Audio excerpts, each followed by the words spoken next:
I was at the coffee shop working, and there's this little kid who's just, he went up to me when I was at the register, and he told me, he's holding a bag of chips from somewhere else. But he's like, these flaming hot Cheetos, it's like a party in my mouth and everyone's on fire. That's what, and he just went and he shared that with everybody else in the whole store for like the next 4 hours. And I was like, that's exactly what it is to be a comedian who sucks at, it just gets less and less funny every time. Anyway.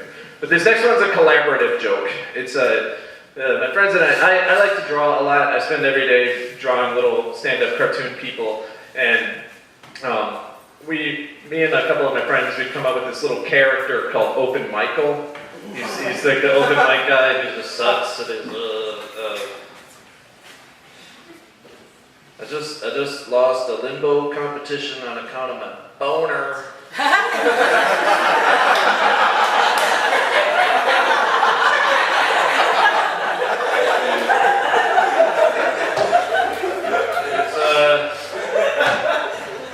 That awkward moment when your dad finally dies, and then you get to fuck your hot mom.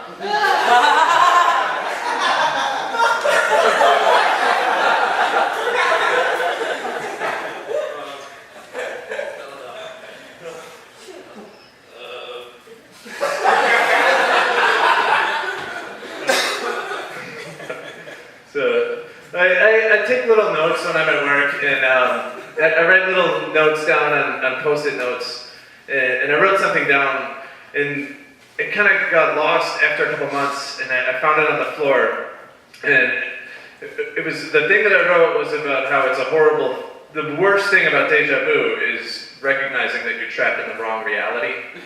And then 6 months later, I pick up a little piece of paper, and it says, horrible thing about deja vu, you're trapped in the wrong reality.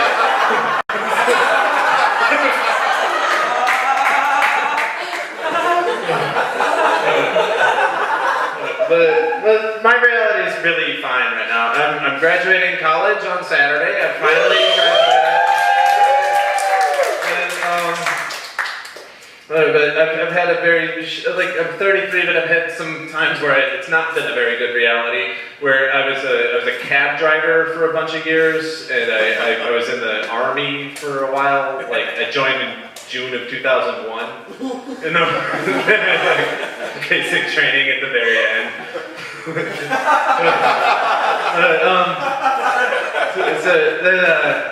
But this thing that happened when I was a cab driver. I was driving around in the cab, and I was working from 4 in the afternoon to 4 in the morning, or 4 in the morning to 4 in the afternoon, which is a really antisocial way to work. And so I came in one Saturday night at 4 in the morning, maybe 3, to try to pick up the extra hour to like hustle and get some more money and like pick up people so I'm driving people around at 3 in the morning, like who all go to get crack and porno. It's crack and porno only at 3 in the morning when you're driving around in Pasadena at 3 in the morning. So I'm super tired, and I pick some people up, and then I'm driving all day Sunday through the day until 4 in the afternoon. I've got like NPR on, and I'll be like overtired and just kind of just half dazed, like barely alive, and listening to stuff on the radio, and people in the car, I'm talking to them about what's going on, and I'm like, NPR, there's a guy on the radio right now, Paul Roberts, he's talking about his book, The End of Food, and he's talking about food distribution in the world, and about, I read his other book about the end of oil, and it was about oil distribution and shortages of oil and then global warming and stuff. It's really interesting, I think. And then people that I look, and they're like, fuck you. Everybody in the whole, like the entire day, this day, everybody is just aghast, and they're disgusted at who I am. And they're like, what kind of, but no, when I turned in the cab at 4 in the afternoon, I looked in the back seat because we had to clear out everything that was in the back of the car before we turned in the cab. In the back seat, in the well behind the driver's seat, there's like 4 hardcore porn DVDs, and a big box of baby wipes, and then like a huge thing of like lube. So I look like the world's most professional masturbator. Who's just trying to share his thoughts about geopolitical issues and driving people to church and with their children. And not a single fucking person said anything all day about what was sitting behind me, but somebody forgot it at 3 in the morning, and I'm stuck looking like, but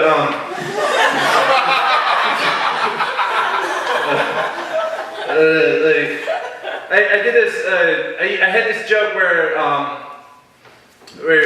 I was at an open mic, and I used to tell this joke, or I do tell this joke, I'm telling it now, but about how like, if I had a glass eye, it would be awesome to just rip my eye out of my face all the time whenever I'm in an uncomfortable social situation.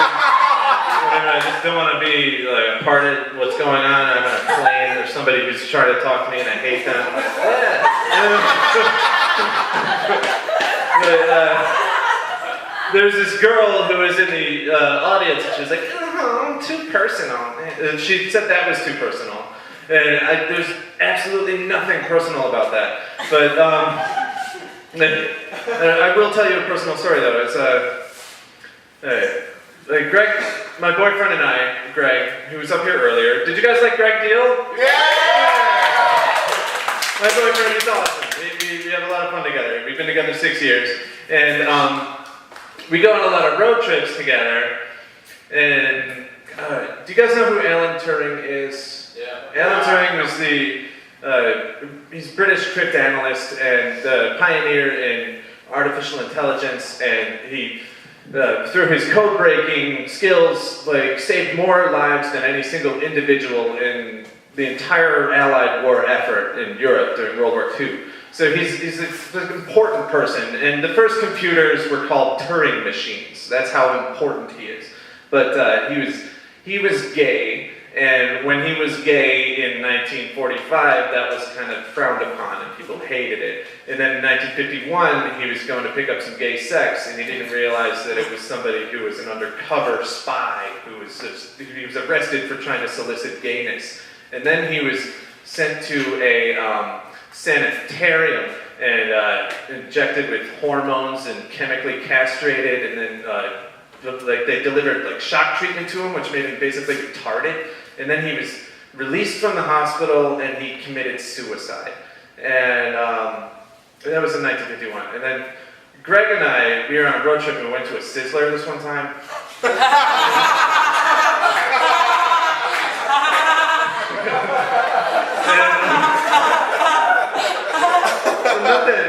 Nothing really like that happened, but I don't know. I'll see you guys later.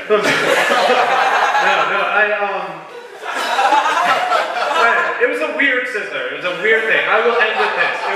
Alright, so we get to the Sizzler. It's in Arizona. We were going to visit Greg's mom, Mike's mom. Greg's brother's here too. And Tiffany, Greg's brother's wife. But we were going to visit, and one of our favorite things to do when we go on road trips is to go and visit the worst possible restaurant we can, in like the most out-of-the-way shithole area possible. And we went to this Sizzler. We're like, oh, this place is going to be awful. And we go in there, we're going to be as gay as possible. We're going to be so gay, and they're going to hate us, and they're going to threaten our lives, and then we're going to...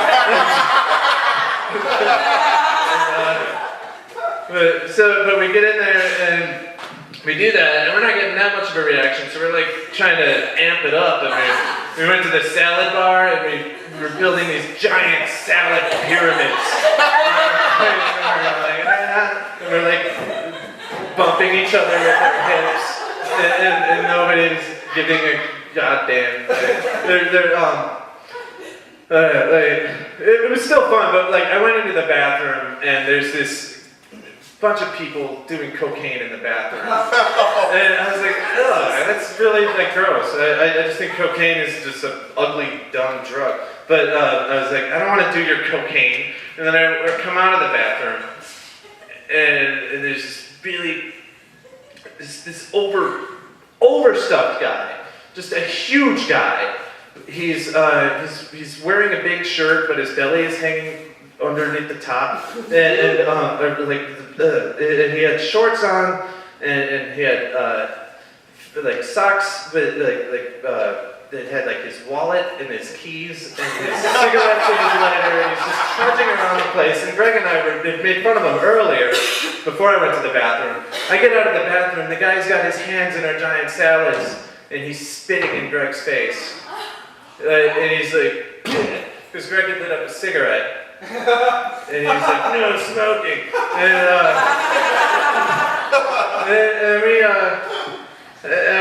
I came over there and I was like, you motherfucker, I'm a veteran. I will kick your ass. Get the fuck away from my boyfriend right now. And then I get over to the table. I'm like, you've done it this time. And I like push it.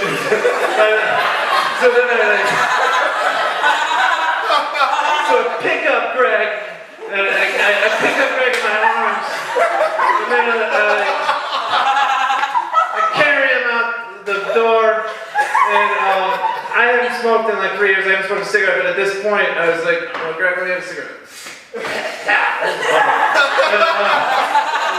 Why did I do this? And then I'm walking, I flick the cigarette, and the entire sizzler explodes.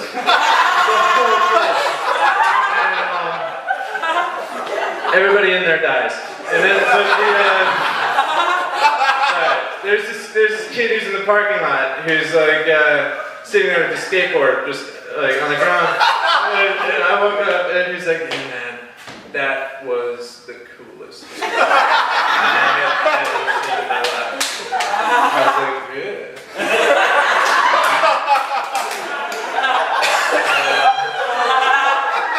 And that kid was Timothy McVeigh.